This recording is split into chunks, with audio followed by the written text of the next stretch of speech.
Siti Maryam ditiupkan oleh Allah rohnya Nabi Isa, dimasukkan ke dalam janinnya Siti Maryam tanpa melalui proses pernikahan. Maksudnya tanpa melalui proses pernikahan ini benar-benar tak pernah seding sareng laki-laki.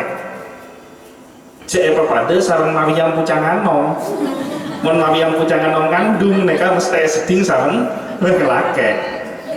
Nah kalau Siti Maryam benar-benar tidak pernah disentuh oleh laki-laki.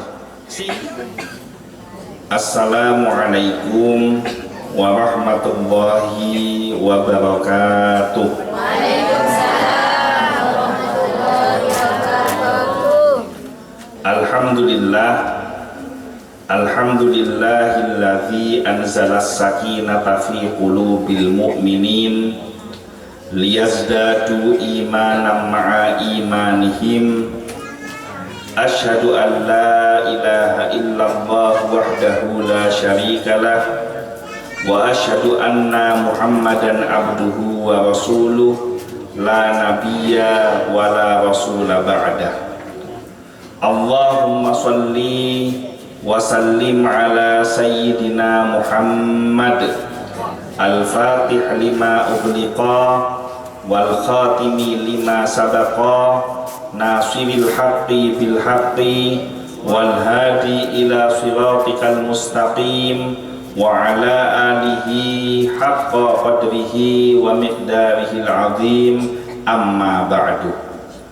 Kepada yang saya hormati dan yang saya muliakan, para alim ulama, para kiai, para ustadz, para guru ngaji, tokoh. Nah, di malam hari ini kita kembali melanjutkan surat Al-Baqarah ayat yang ke-87. A'udzu billahi minasyaitonir rajim. Bismillahirrahmanirrahim.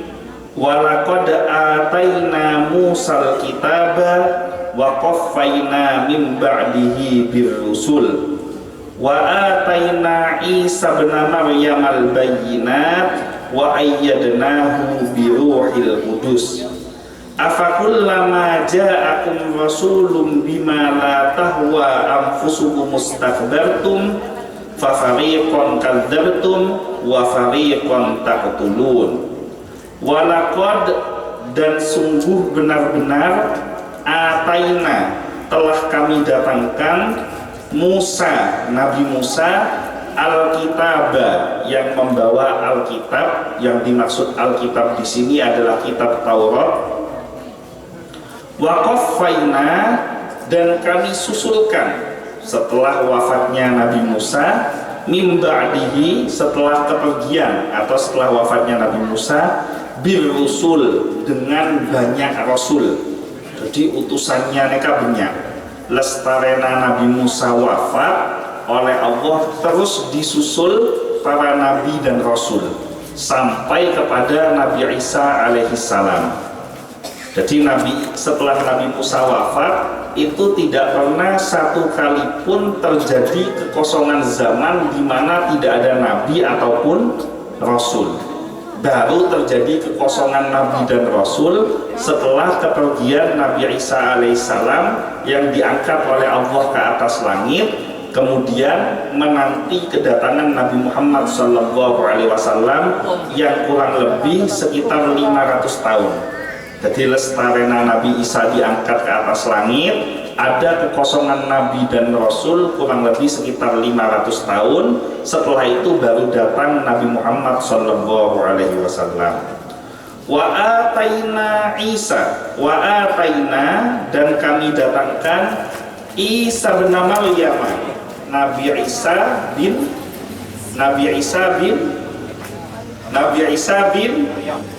mata fokus kabin ya.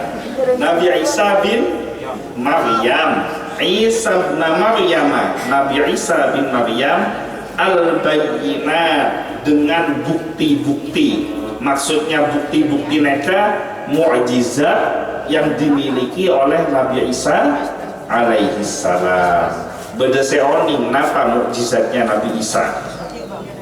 Yang paling populer setong, Nabi Isa neka bisa menghidupkan orang yang sudah mati atas seizin Allah. Nomor 2, Nabi Isa neka bisa akebai tanah liat bentuk nok manokan, jadi dibentuk seperti burung, kemudian ditiupkan roh, dari roh neka pas neka di manok seodi, jadi burung ini menjadi hidup. Kemudian Nabi Isa andi mukjizat, orang selahir buta mulai dari lahir. Telepon saya preman kade makle fokus kapi.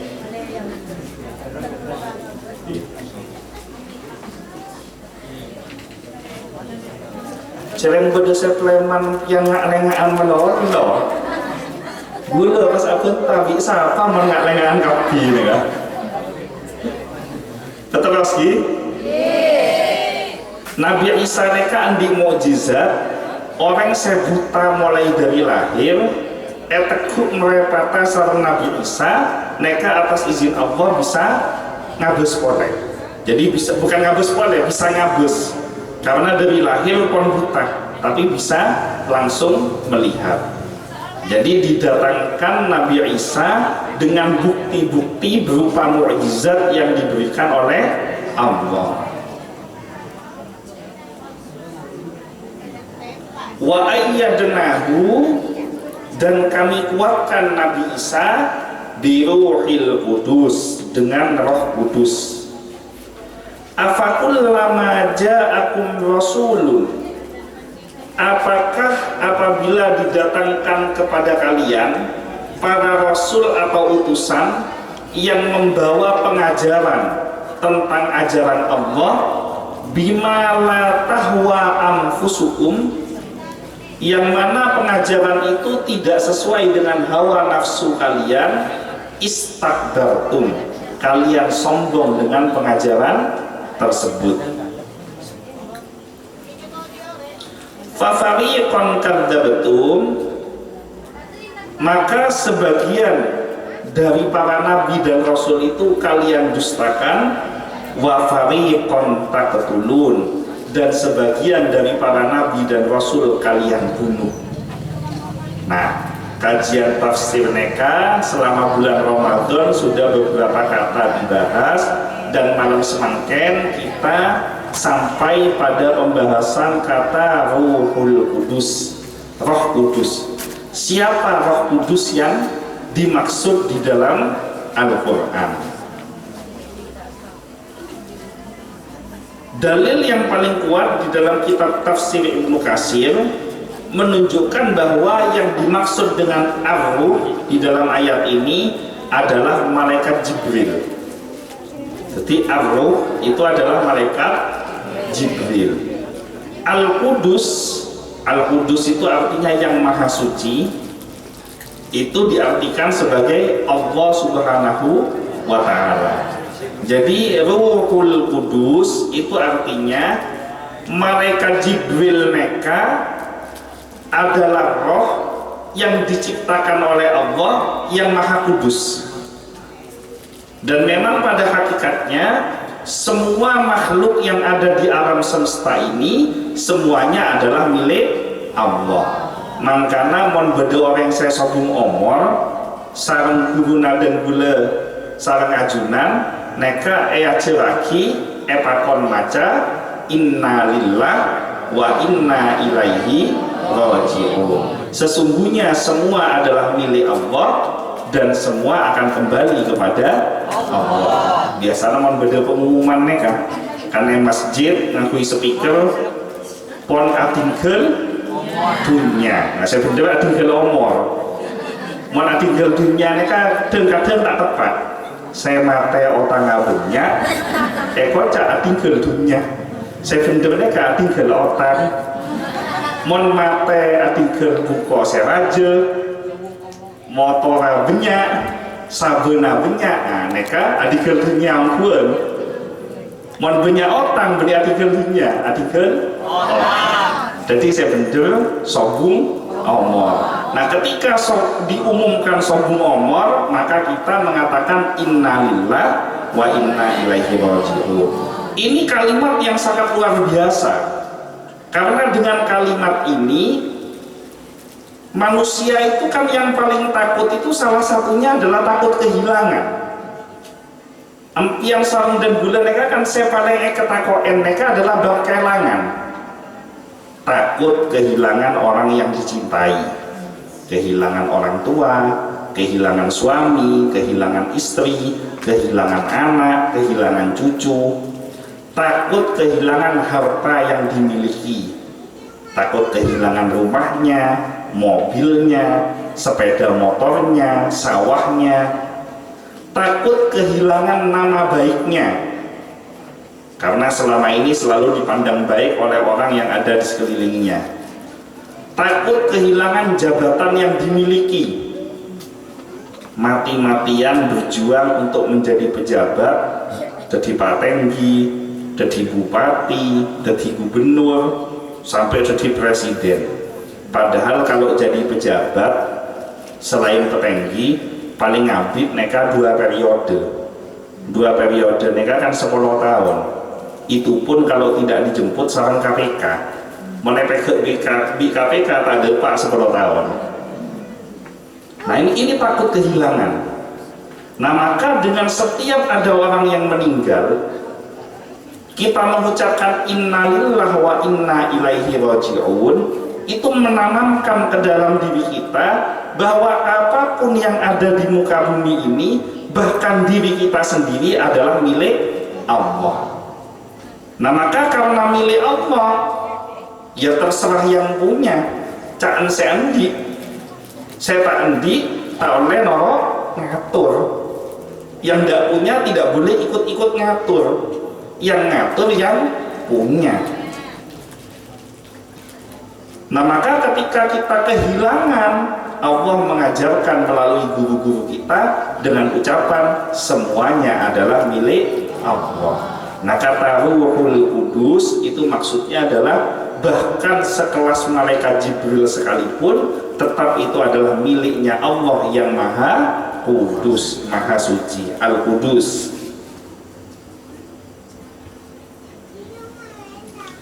Az-Zamakhsyari mengatakan bahwa Ruhul Kudus adalah roh yang disucikan. Jadi kalau ulama yang sebelumnya mengatakan bahwa Ruhul Kudus, Ar-Ruh itu adalah malaikat Jibril, Al-Kudus itu adalah Allah. Jadi malaikat Jibril ini punyanya Allah. Nah Az-Zamakhsyari mengatakan, Imam Az-Zamakhsyari, bahwa Ruhul Kudus itu adalah roh yang disucikan. Nah siapa roh yang disucikan ini? Sebagian besar ulama mengatakan bahwa Ruhul Kudus atau roh yang disucikan itu adalah malaikat Jibril. Malaikat Jibril ini adalah tuannya para malaikat, malaikat yang paling utama karena tugasnya paling mulia dibandingkan seluruh malaikat yang lain, yang mana tugas dari malaikat Jibril adalah membawa wahyunya Allah untuk disampaikan kepada para nabi dan rasulnya, termasuk membawa Al-Quran yang disampaikan kepada Nabi Muhammad SAW. Maka lengkap sudah kesempurnaan malaikat Jibril sebagai malaikat, karena Al-Quran mereka diturunkan oleh Allah Tuhan yang Maha Suci, dibawakan oleh malaikat Jibril, malaikat yang paling suci, membawa ayat Al-Quran, ayat yang paling suci, disampaikan kepada Nabi Muhammad SAW, manusia yang paling suci. Jadi lengkap kesempurnaan malaikat Jibril sebagai malaikat yang paling suci. Nah kalau alasan dari Imam Az-Zamakhsyari kenapa Ruhul Kudus ini adalah roh yang disucikan, karena sama dengan perkataan-perkataan, contohnya ada Hatimul Jud. Hatimul Jud itu artinya hatim, mereka nama orang. Al-Jud itu adalah yang dermawan. Oni ngerti yang dermawan mereka apa? Lambe. Dermawan mereka lambe tak cerek. Jadi Hatimul Jud, hatim se lambe. Umpamanya kak dintau beda se nyamana Ahmad umpama Ahmadul Jud tepat cerek neka Ahmad saya lambe. Dan ada lagi rajulun sidqun. Rajulun sidqun itu artinya lelaki yang jujur. Saya tak lecehkan. Jadi orang tak lecehkan, mereka bahasa Arabnya sidqun. Jadi kalimat Ruhul Kudus, Hatimul Jud, dan rajulun sidqun itu adalah dua kata yang mengacu kepada satu orang. Jadi bukan terpisah menjadi dua sosok yang berbeda, tetapi mengarah kepada satu sosok yang sama. Kata yang pertama menyebutkan sosoknya, kata yang kedua menyebutkan sifat yang dimilikinya. Nah, Ruhul Kudus ini disifati dengan Al-Kudus. Rohnya malaikat Jibril ini disifati dengan Al-Kudus. Jadi Kudus itu adalah sifatnya malaikat Jibril. Seperti juga yang disebutkan di dalam firman-Nya surat An-Nisa ayat 171, wa ruhum minhu, dan roh daripadanya. Maksudnya daripadanya adalah daripada Allah Subhanahu wa taala. Maka ungkapan sifatnya Al-Qudus neka disebut secara ikhtisos, secara khusus, dan takrib sebagai penghormatan buat malaikat Jibril. Jadi kalimat Al-Qudus, Ruhul Qudus itu adalah kalimat penghormatan Allah kepada malaikat Jibril. Sama dengan kalimat penghormatan Allah kepada Nabi Muhammad SAW. Dalam Al-Quran, ketika Allah memanggil para nabi, mereka biasanya mapas langsung menyebut namanya. Ketika memanggil Nabi Musa diucapkan ya Musa. Ketika memanggil Nabi Ibrahim di dalam Al-Quran diucapkan ya Ibrahim. Ketika memanggil Nabi Isa diucapkan ya Isa. Tapi ketika memanggil Nabi Muhammad SAW diucapkan ya ayyuhan Nabi.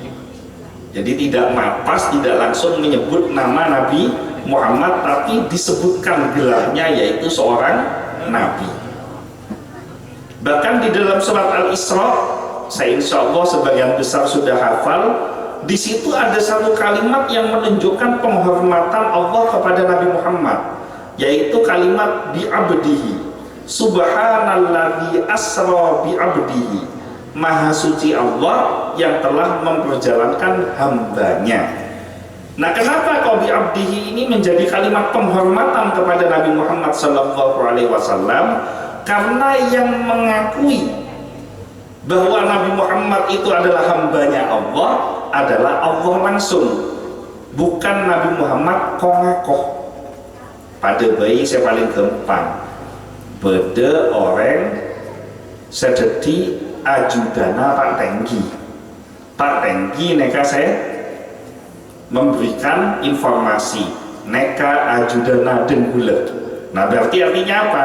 Orang neka pasti ajudannya Pak Tenggi.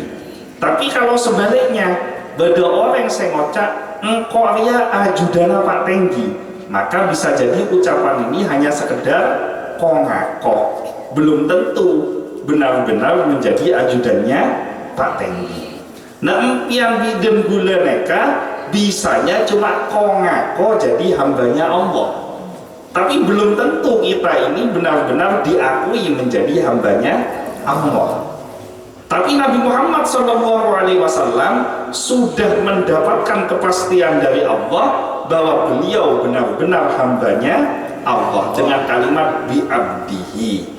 Maka karena empian sarang dan gula nekade pada tak pasti, ada kemungkinan selamat, ada kemungkinan tidak selamat, saya paling gampang neka norok ke orang saya pasti selamat. Jadi impian kontrol selamat neka paling gampang norok ke orang saya pasti selamat. Siapa orang yang dipastikan keselamatannya? Yaitu Nabi Muhammad SAW. Nah, yang menjadi pertanyaan, dan gula sarang ajudan mereka kan tak kecapok ke Rasulullah. Rasulullah ini sudah meninggal 1400 tahun yang lalu, tak kecapok ke zaman Rasulullah. Maka bagaimana supaya kita ini bisa selamat? Mendekatlah kepada para pewarisnya Rasulullah. Siapa pewarisnya Rasulullah? Pewarisnya Rasulullah adalah ulama. Al-ulama warasatul anbiya. Ulama itu adalah pewarisnya para nabi. Jadi yang mensebut mak semak ke ulama, insya Allah bakal selamat. Kayak zaman semakin mereka kebeli belengan, mon lambe orang nyabis ke kiai. Tujuan saya paling utama, pertama teroleh barokah, nomor dua teroleh ilmu. Namun zaman semakin mereka orang nyabis ke kiai, pertama teroleh foto, nomor dua kadang kiai na etorator. Nah apa boleh mon bejena pencalonan. Sudah ini para calon saya tak oning ke kiai, mangkat ke kiai kabi. Saya agak sambut boleh cuman semakin kiai nabinya saya bawa calon. Anda kan jen mau pelengan. Nah maka kalau kita bingung bagaimana kita memilih para ulama yang menjadi pewarisnya para nabi, maka nomor satu lihatlah bagaimana akhlak dan kepribadian yang dimiliki oleh ulama tersebut kira-kira mencerminkan akhlak dan sikapnya nabi atau tidak. Mun bede kiai umpama ngamokan cek etoen, bede kiai lecekan cek etoen, bede kiai ngosokan sekutlah nyala ke orang, mon ceramah nyalaki orang lolo, nanti cek etoen. Kenapa? Karena tidak sesuai dengan akhlak Nabi Muhammad SAW. Ceramah, mohon maaf, isi dari ceramahnya ucapan-ucapan saya tak pantas, membahas hal-hal serusuh, menceritakan bab-bab porno, celakanya jamaah lebur membeda kiai nggak nekat. Padahal yang disampaikan adalah ayat-ayat Al-Quran, yang disampaikan ayatnya Allah, yang disampaikan nasihatnya Nabi Muhammad SAW. Terus disisipi kalimat-kalimat sersem, disisipi kalimat-kalimat serusu, nane kata pantes. Akhirnya oleh di dalam penyampaian agama itu boleh bercanda akhirnya tak napa. Tapi tidak boleh dari awal sampai akhir isinya neka akhirnya menolong. Mon akhirnya menolong benih ngaji alawak. Nah semakin empian neka mon kiai saya tak lucu tanda yoje nyare saya lucu mata ngoncen pelawak sekalian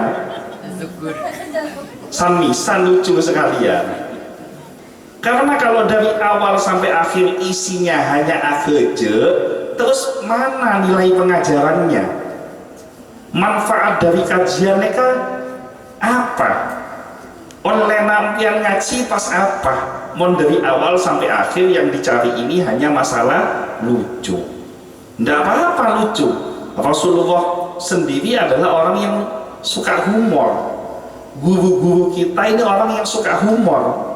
Jangan dibayangkan kiai-kiai yang berwibawa itu tidak bisa melucu.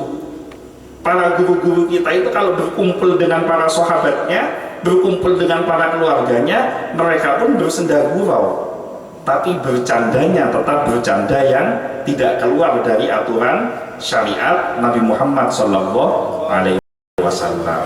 Pas bercanda dengan menjadikan orang lain jadi con-locon, nanti kata oleh menceritakan seseorang aibnya orang dijadikan bahan bercandaan, apalagi bab walimatun nikah yang diceritakan tentang hubungan suami istri sampai benda-bendanya diceritakan semua, mereka kata oleh.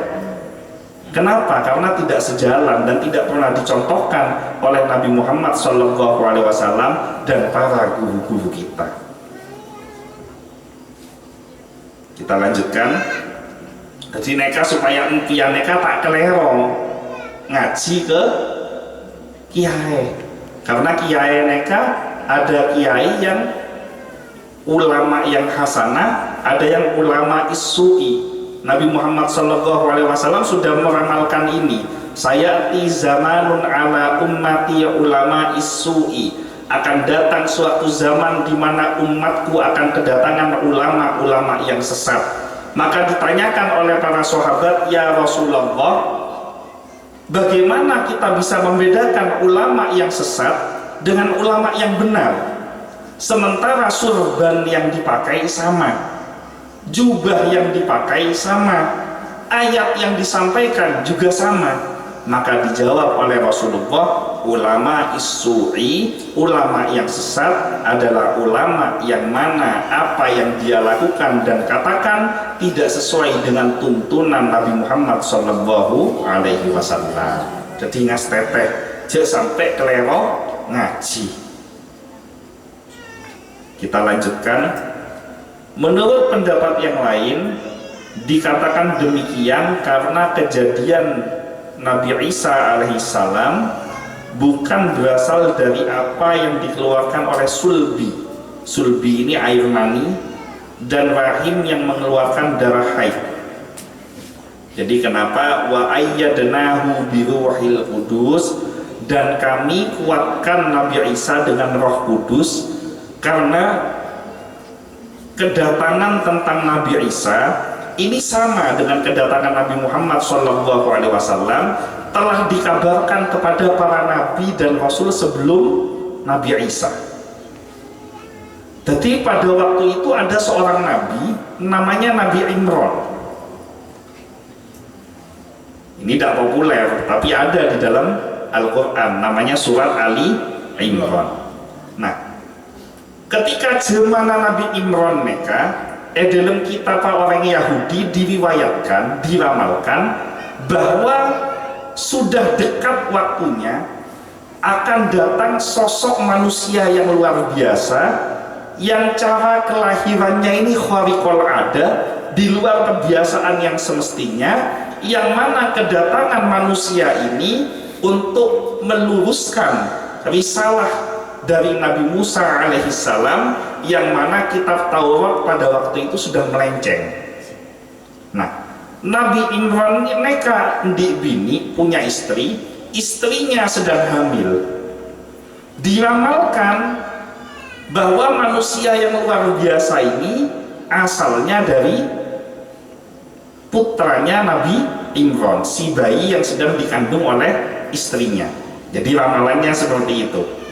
Jadi akan datang bayi yang luar biasa, tapi bayinya siapa? Ini tidak disebutkan. Tanda-tandanya ada. Yang menyampaikan siapa? Malaikat Jibril kepada para nabi dan rasul.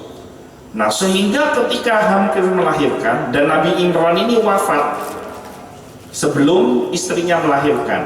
Ketika hampir melahirkan, para orang-orang Yahudi ini gempar, heboh, karena menanti-nantikan kehadiran bayi yang diberitakan oleh malaikat Jibril, bayi yang luar biasa ini. Dan para tokoh-tokoh Yahudi, pendeta Yahudi pada zaman itu ketakutan dengan sosok yang akan hadir ini. Karena kenapa? Pendeta-pendeta inilah yang melencengkan, yang mengubah ajaran-ajaran Taurat dari yang benar menjadi keliru. Itu tafsir sudah dibahas di ayat yang sebelumnya.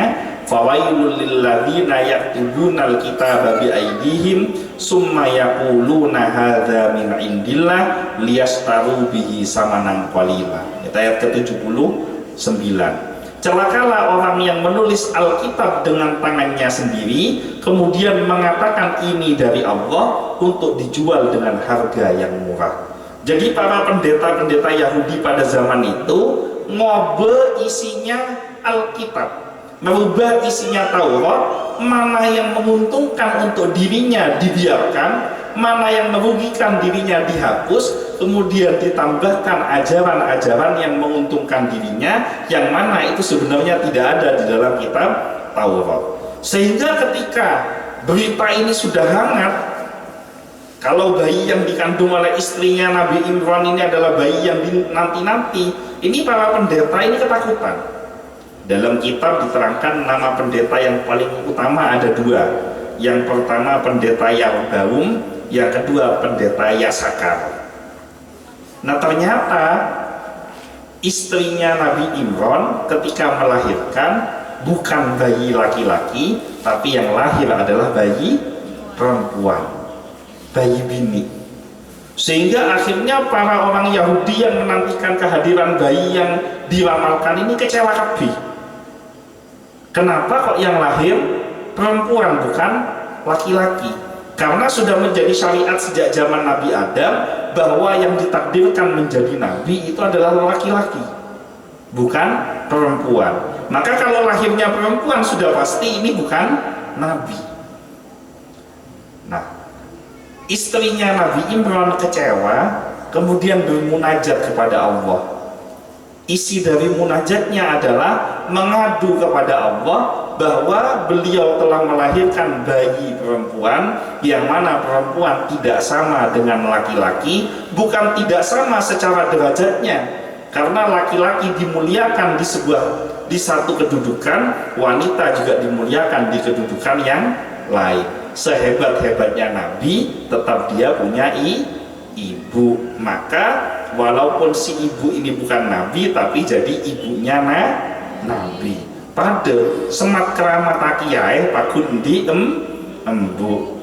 Maka otomatis si ibu ini terangkat derajatnya menjadi ibunya kiai. Bahkan kiainya tak oleh bengal ke embu. Nah, maka secara otomatis bukan direndahkan, tapi punya kedudukan yang berbeda. Nah, akhirnya singkat cerita, Siti Maryam neka, bayi neka beri nama Siti Maryam, mau ning sejarah mpian neka. Siti Maryam ini oleh istrinya Nabi Imran dititipkan oleh seorang yang paling soleh, namanya Nabi Zakaria. Jadi Nabi Zakaria ini nabi yang sejaman dengan Nabi Imran. Nah, singkat cerita, kalau diceritakan neka langsung sampai subuh tak marah neka. Karena Nabi Zakaria deki endi anak Nabi Yahya. Kemudian Siti Maryam ketika jadi santrinya Nabi Zakaria, ini juga banyak peristiwa-peristiwa keajaiban. Nah, singkat cerita, ketika Siti Maryam usianya sudah 17 tahun, datanglah Roh Kudus, yaitu malaikat Jibril. Nah, malaikat Jibril ini menyampaikan bahwa nanti Siti Maryam ini akan mengandung sosok yang sudah diberitakan, sosok yang dinanti-nantikan. Jadi caranya Allah luar biasa.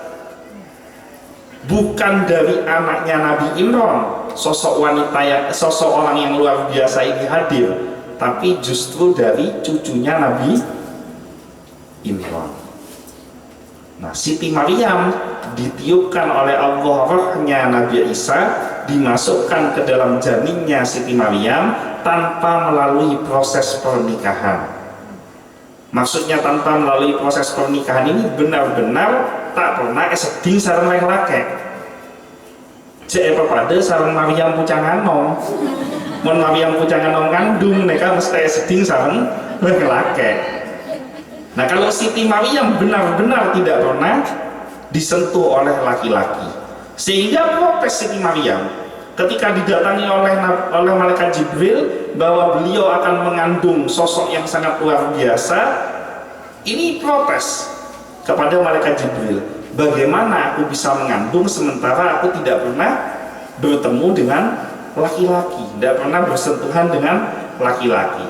Maka dijawab oleh malaikat Jibril, demikianlah kekuasaan Allah, di mana innama amruhu idza arada syai'an ayyaqula lahu kun fayakun. Ketika Allah sudah berkehendak, maka tidak ada satupun makhluk yang mampu mengubah kehendaknya. Maka hamillah Siti Maryam bukan dari sulbi, bukan dari air mani laki-laki, tapi hamilnya Siti Maryam dari roh yang ditiupkan oleh Allah ke dalam janinnya Siti Maryam, yang pengabarannya ini dibawa oleh malaikat Jibril. Nah, sehingga di dalam Al-Quran dikatakan waruhum minhu, dan roh darinya. Maksudnya roh darinya itu roh dari Allah yang ditiupkan ke janinnya Siti Maryam. Nah, ini dimelencengkan oleh orang-orang Kristen, oleh orang-orang Katolik, oleh orang-orang Nasrani, bahwa seolah-olah waruhum minhu, dan roh daripadanya itu maksudnya rohnya Allah. Nah, artinya kalau rohnya Allah berarti itu adalah Allah. rohnya Allah masuk ke janinnya Siti Maryam, maka itu adalah rohnya Allah. Berarti Nabi Isa yang keluar dari janinnya Siti Maryam ini berarti adalah Allah. Nah itu akidahnya mereka. Padahal maksudnya yang betul, ditiupkan roh oleh Allah, bukan rohnya Allah masuk ke janinnya Siti Maryam, tapi Allah menciptakan roh yang mana roh ini ditiupkan ke janinnya Siti Maryam dan keluarlah manusia yang mulia, manusia yang suci, yaitu Nabi Isa alaihi salam. Menurut pendapat yang lain, roh di sini artinya malaikat Jibril. Jadi maksudnya ada pendapat yang mengatakan bahwa roh yang ditiupkan kepada janinnya Siti Maryam itu adalah roh yang dibawa oleh malaikat Jibril. Sementara malaikat Jibril sendiri juga disebut roh atau ar-ruhu. Menurut pendapat yang lain artinya kitab Injil. Jadi ini pendapat yang lemah, dan ini juga diyakini oleh orang-orang Nasrani bahwa Roh Kudus itu adalah kitab Injil. Jadi mereka punya keyakinan bahwa yang namanya Trinitas itu adalah Allah, Nabi Isa, dan Roh Kudus. Nah, Roh Kudus ini terjadi ikhtilaf, terjadi banyak perbedaan pendapat juga di kalangan Nasrani. Termasuk salah satunya mereka meyakini bahwa Roh Kudus itu adalah malaikat Jibril. Roh Kudus itu adalah kitab Injil. Ada yang mengatakan Roh Kudus itu adalah Nabi Isa itu sendiri. Ada yang mengatakan Roh Kudus itu adalah Allah Subhanahu wa Ta'ala. Seperti yang disebutkan di dalam firman-Nya tentang Al-Quran, wa ruham min amrina. Wahyu Al-Quran dengan perintah kami. Menurut pendapat lain, yang dimaksud ialah asma Allah yang teragung atau Ismul A'zam yang dipakai oleh Nabi Isa alaihissalam ketika menghidupkan orang-orang yang telah mati dengan mengucapkannya.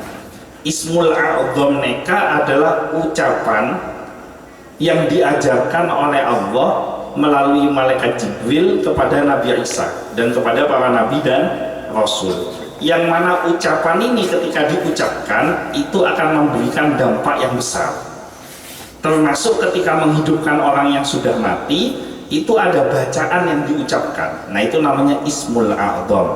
Mon bahasa empian sareng dan gula, Ismul A'zam neka jezaan.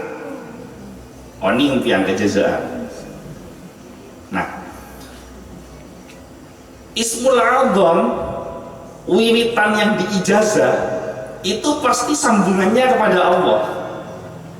Jadi setiap bacaan yang diajarkan kepada kita itu sambungannya pasti kepada Allah.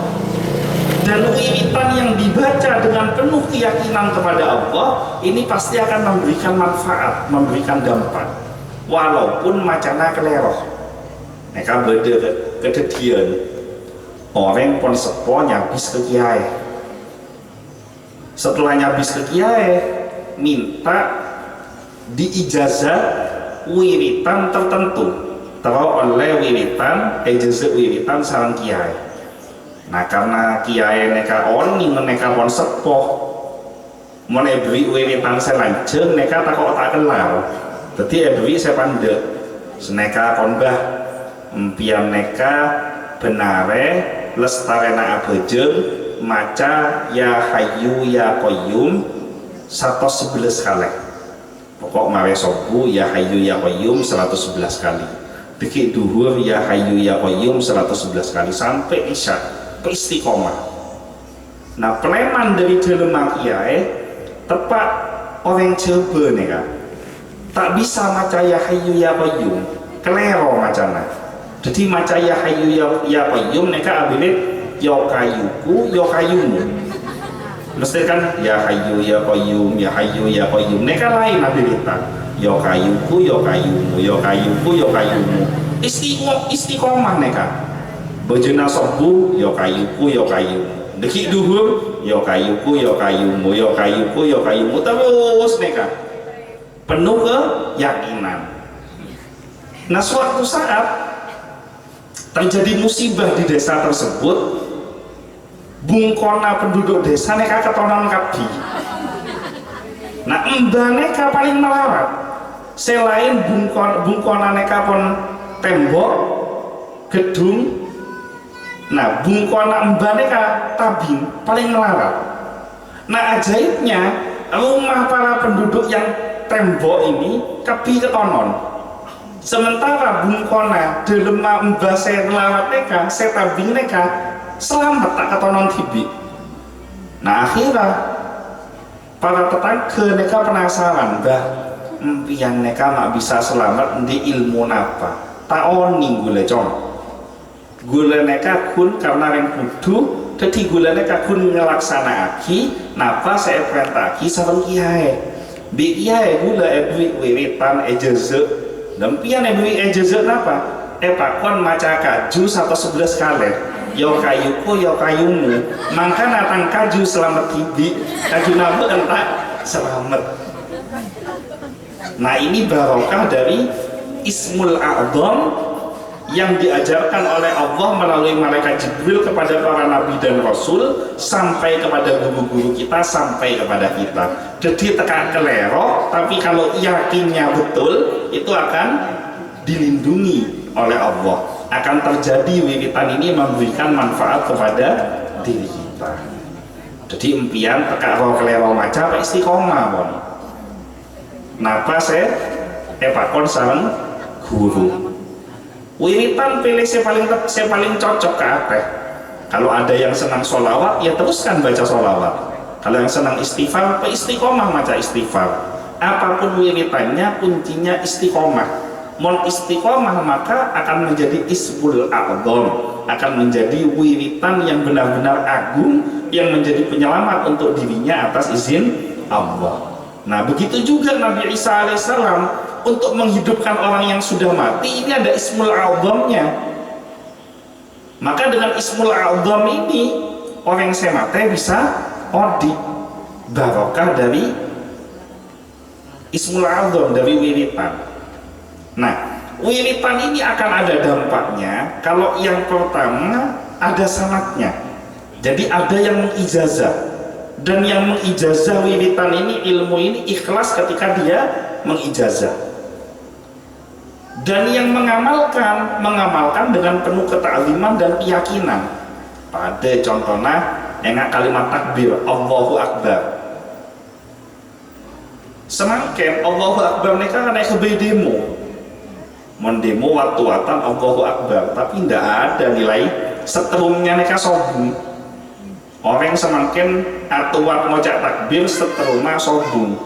Tapi coba ketika pertempuran 10 November tahun 45, Bung Tomo neka ngakui mic radio pas ngocak Allahu Akbar, para pejuang mereka seperti tersetrum, semua siap bertempur hidup dan mati melawan Belanda. Sobung rasa takut mati neka barokah Allahu Akbarnya Bung Tomo. Nama bisa Bung Tomo maca Allahu Akbar, neka para pejuang elang kepi takona. Ternyata rahasianya sebelum pertempuran 10 November, Bung Tomo neka nyabis ke Kiai Hasyim Asy'ari, pendirinya NU di Tepu Ireng Embana Gus Dur. Sareng Kiai Hasyim Asy'ari diijazah bacaan Allahu Akbar. Nah, karena ijazah sareng Kiai Hasyim neka akhirnya nekuk mik atuat Allahu Akbar elang kaki takokna. Semakin coba tes somat mercon pas maca Allahu Akbar buru napanten. Jadi Ismul A'zam, wiwitan-wiwitan yang diajarkan oleh guru-guru kita, istiqomah untuk membaca. Tidak usah yang repot-repot, pilih yang paling pendek tapi istiqomah. Insya Allah akan ada manfaatnya. Pendapat Az-Zamakhsyari mengandung pengertian lain, yaitu yang dimaksud dengan roh Isa ialah jiwanya yang suci lagi bersih. Jadi ini Rohul Kudus, kan ada yang mengatakan bahwa itu adalah Nabi Isa alaihissalam. Ternyata yang dimaksud roh Nabi Isa bukan Rohul Kudus, tapi rohnya Nabi Isa itu jiwanya yang suci lagi bersih. Kita lanjutkan.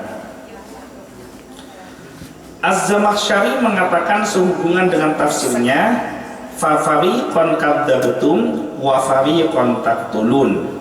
Maka beberapa orang di antara mereka, maksudnya di antara para nabi itu kalian dustakan, dan beberapa orang di antara para nabi itu kalian bunuh.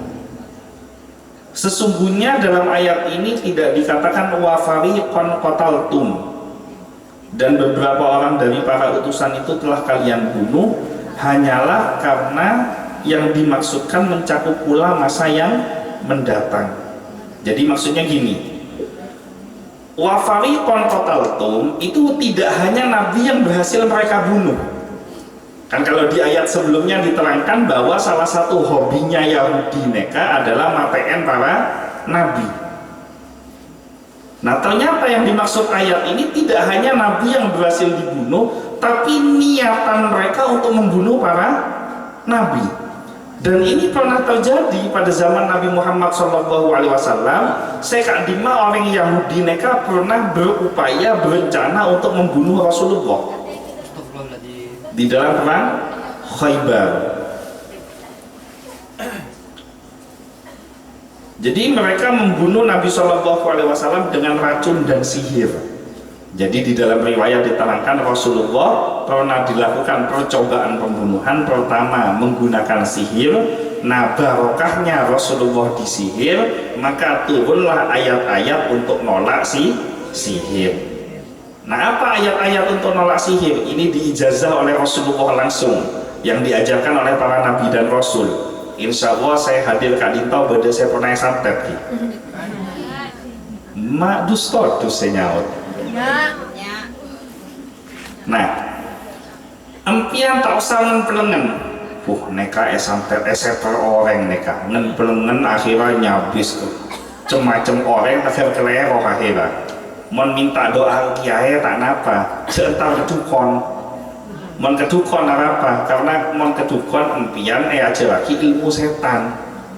Seper neka setan, dukon ngangkui ilmu nah setan. Nah setan ketemu setan akan caan pas moyan. Mon minta doa ke kiai neka bener. Nah tapi lebih bagus lagi doa kibi, nyoon kibi ke Allah. Nah apa yang diajarkan Rasulullah supaya kita itu terhindar dari sihir? Sebelum tedung, sebelumnya tidur, empian ngalak wudhu kadek.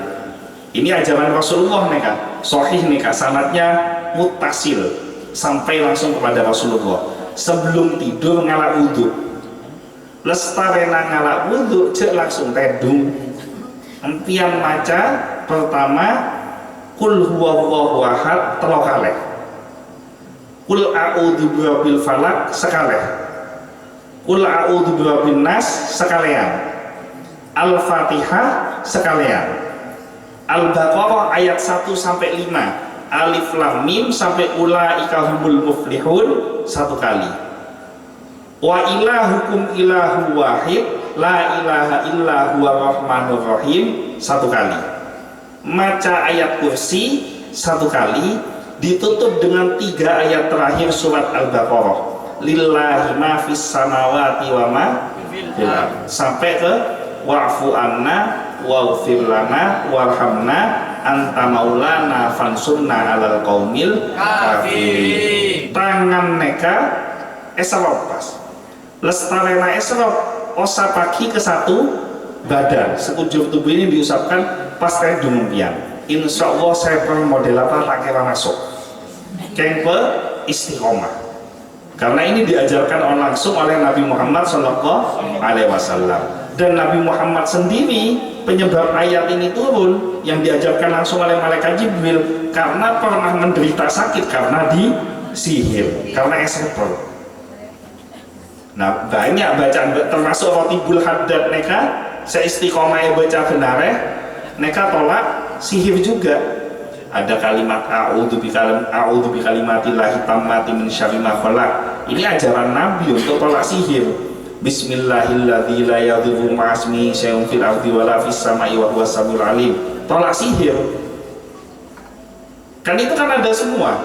Dari ayat kursi di dalam Rotibul Haddad ada. Al-Ikhlas bede. Al-Falaq An-Nas beda. Nah nek apa istiqomah? Jangan ngempian kening seper kebawa ke laut, ke deje ke temor nyari dukon kamu tak tahu apa aja. Tak tahu abirit, kipakun masuk. Tandi pager mbian. Monteron di pager kisane apa istiqomah apa jeung istiqomah membaca zikir yang diajarkan oleh Rasulullah. Insya Allah menempian tedung selamat tempian maca zikir yang diajarkan oleh Rasulullah. Ki enggak apa zikirnya? Monta enggak dekik ngabus YouTube bae. Masa orang nak boleh kan abid nih kak. Nah selanjutnya Nabi Muhammad SAW juga pernah ada upaya untuk membunuh Rasulullah dengan racun. Jadi dalam cerita setelah umat Islam memenangkan peperangan peperangan Khaybar, di mana pada waktu itu umat Islam bertempur dengan kaum Yahudi. Setelah menang, Rasulullah datang ke benteng Khaybar, kemudian disuguhkan satu makanan kesenangannya Rasulullah. Rasulullah ini salah satu makanan kesenangannya adalah pahanya kambing. Jadi pokang embik neka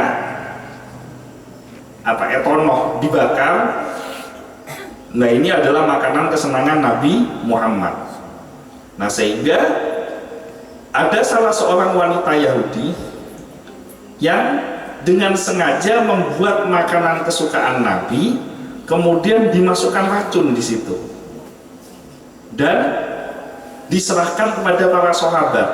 Jadi para sahabatnya kan kecolongan karena ini adalah makanan Nabi, akhirnya diserahkan kepada Nabi karena kesenangan Nabi. Nah sehingga Nabi ini kan di kebiasaan kalau punya makanan bukan dimakan duluan tapi ditawarkan kepada para sahabat. Sehingga ada salah satu sahabat yang makan terlebih dahulu dan mati kena racun tersebut. Sementara Nabi Muhammad ketika sudah megang dagingnya nyampe ke mulutnya, belum sampai tertelan dagingnya, datang malaikat Jibril memberikan informasi, hai Muhammad jangan kamu telan cek geluno apa karena beda racun, karena daging itu ada racunnya. Maka oleh Nabi Muhammad diletakkan daging tersebut sehingga selamatlah dari kematian. Pas dipanggil wanita yang memasukkan racun ini, kenapa kok kamu berani memasukkan racun? Apa jawabannya? Saya memasukkan racun ini karena ingin membuktikan kamu itu nabi atau bukan. Kalau misalkan kamu makan terus kamu mati, maka selamatlah keluargaku, karena yang membuat keluargaku kalah telah mati oleh racun. Tapi kalau umpama kamu selamat dari racun itu, berarti kamu benar-benar seorang nabi, karena nabi tidak akan pernah bisa diracun karena ada Allah yang selalu memberikan wahyu kepada dirinya. Tapi walaupun selamat dari kematian, Nabi Muhammad tetaplah seorang manusia, tidak bisa hilang sifat kemanusiaannya. Racun yang sudah nempel di bibirnya ini masuk ke dalam tubuhnya dan menyiksa beliau sampai beliau wafat. Jadi kadang-kadang suka muncul rasa sakit akibat racun yang nempel di lisan beliau, di mulut beliau. Bahkan kata beliau, Rasulullah pernah bersabda dalam keadaan sakit yang membawa kepada kewafatannya, makanan yang kusuap di Khaybar masih terus mempengaruhi diriku dan sekarang sudah tiba saat terputusnya urat Nabi utama. Jadi mulai dari kena racun tersebut sampai beliau wafat, benar-benar sering terasa sakit akibat racun yang dikonsumsi. Nah menurut kami hadis ini, maksudnya menurut Imam Ibnu Katsir, hadis ini terdapat di dalam kitab Sahih Bukhari dan kitab-kitab hadis yang lainnya. Jadi ini sahih kisahnya. Jadi impian tak usah kerja kalau ada orang yang berencana jahat kepada kita, cereng Nabi Muhammad saja direncanakan kejahatannya. Padahal Nabi Muhammad manusia yang akhlaknya paling baik, manusia yang paling mulia. Bahkan banyak orang memeluk agama Islam bukan karena dakwah yang disampaikan, tapi karena cinta dengan sosoknya. Hanya melihat saja tidak kenal, baru hanya melihat, itu sudah membuat hati menjadi gembira. Marro'a wajahaka yas'ad. Siapapun yang memandang wajahnya, wajah Nabi Muhammad SAW, otomatis hatinya akan bergembira. Itu pun masih bisa diracun oleh orang Yahudi, direncanakan untuk mati. Esrepo sama orang Yahudi. Apa boleh empian saling dan gula, yang seringkali tindakan ucapan kadang-kadang menyakiti hati orang lain. Kadang-kadang lisan kita padahal tidak niat untuk menyinggung seseorang, tapi orang bisa tersinggung. Kadang-kadang perbuatan kita padahal kita nggak ada niatan buat orang tersinggung, tapi bisa bikin orang lain tersinggung. Makanya bersyukurlah Allah memberikan bulan Syawal, di mana bulan Syawal itu menjadi kesempatan kita untuk saling minta maaf antara yang satu dengan yang lainnya. Barokahnya nyoon saporah nikah, barokahnya minta maaf, tangan salaman antara yang satu dengan yang lainnya, maka berguguranlah dosa di antara keduanya. Mungkin itu saja yang bisa disampaikan. Insya Allah di pertemuan yang akan datang kita akan lanjutkan ayat-ayat yang berikutnya, ayat ke-88 dan seterusnya. Mudah-mudahan semua yang hadir pada malam hari ini diberikan kebaikan dan keselamatan oleh Allah, dijauhkan dari sifat-sifat buruknya orang Yahudi, dan mudah-mudahan kita semua menjadi pribadi yang taat kepada Allah, senang menjalankan perintah Rasulullah, dan mudah-mudahan kita semua senang dan cinta kepada Al-Quran, anak keturunan kita menjadi ahlul Quran, dan mudah-mudahan menyelamatkan kita nanti baik di dunia maupun di akhirat, sehingga menjadi teman kita baik di kuburan, di akhirat, bahkan berjumpa dengan Allah di surganya Allah. Mungkin itu saja yang bisa saya sampaikan. Kita lanjutkan dengan sholawat kepada Nabi Muhammad SAW. Mudah-mudahan dengan barokah pembacaan sholawat kepada Nabi Muhammad SAW, kita semua mendapatkan syafaat dari beliau, semua hajat kita dikabulkan oleh Allah, barokah dari Rasulullah, dan mudah-mudahan kita senantiasa diberikan kebaikan, keselamatan, barokah dari syafaat Rasulullah. Sallu ala Nabi Muhammad. A'udzubillahi minasyaitonirrajim. Bismillahirrahmanirrahim. Hamdan yuafi ni'mahu wa yukafi mazidah. Ya Rabbana lakal hamdu kama yanbaghi li jalali wajhikal karim wa 'azimi sultanik.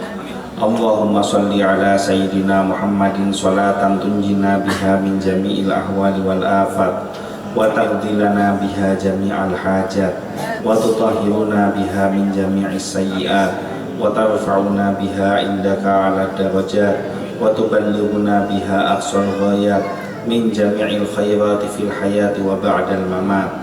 Ya Allah, ya Tuhan kami, terima kasih atas segala nikmat iman dan Islam yang telah Kau berikan kepada kami.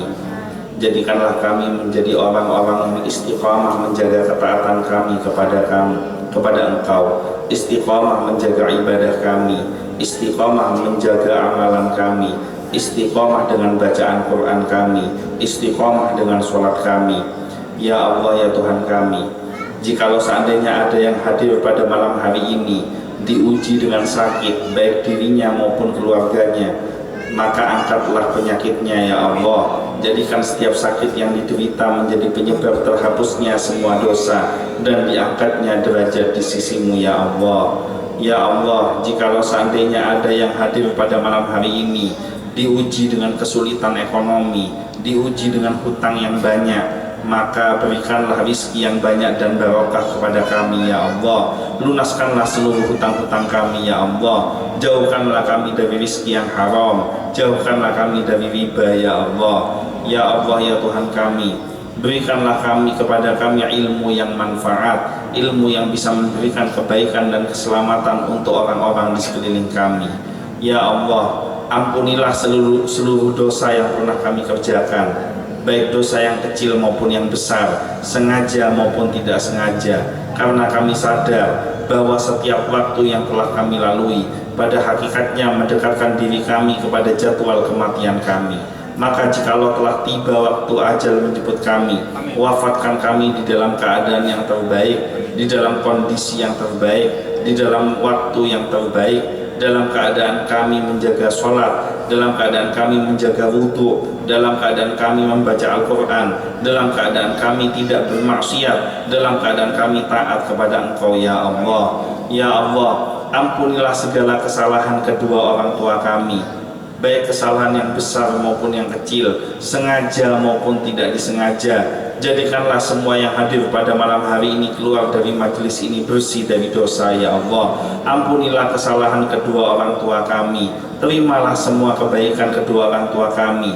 Jikalau seandainya ada yang hadir pada hari ini orang tuanya masih hidup, panjangkan umurnya, wafatkan dalam keadaan husnul khatimah, bahagiakan hatinya, sehatkan badannya. Jikalau seandainya ada yang hadir pada malam hari ini kedua orang tuanya sedang dikubur, sedang mengalami siksa kubur, maka melalui majelismu yang mulia ini ya Allah, ampuni dosa kedua orang tua kami, angkat siksa kubur kedua orang tua kami, jadikan makam kedua orang tua kami menjadi raudhah min riyadil jinan. Ya Allah ya Tuhan kami, masukkanlah kedua orang tua kami ke dalam surgamu, dan kumpulkanlah kami kelak bersama kedua orang tua kami di dalam surgamu, sebagaimana Engkau kumpulkan kami di dunia ini ya Allah. Ya Allah, berikanlah kepada kami ketabahan dan kesabaran jikalau seandainya kami menghadapi pasangan yang jauh darimu, malas mengerjakan ibadah, tidak mau bersujud kepadamu, durhaka kepada kami,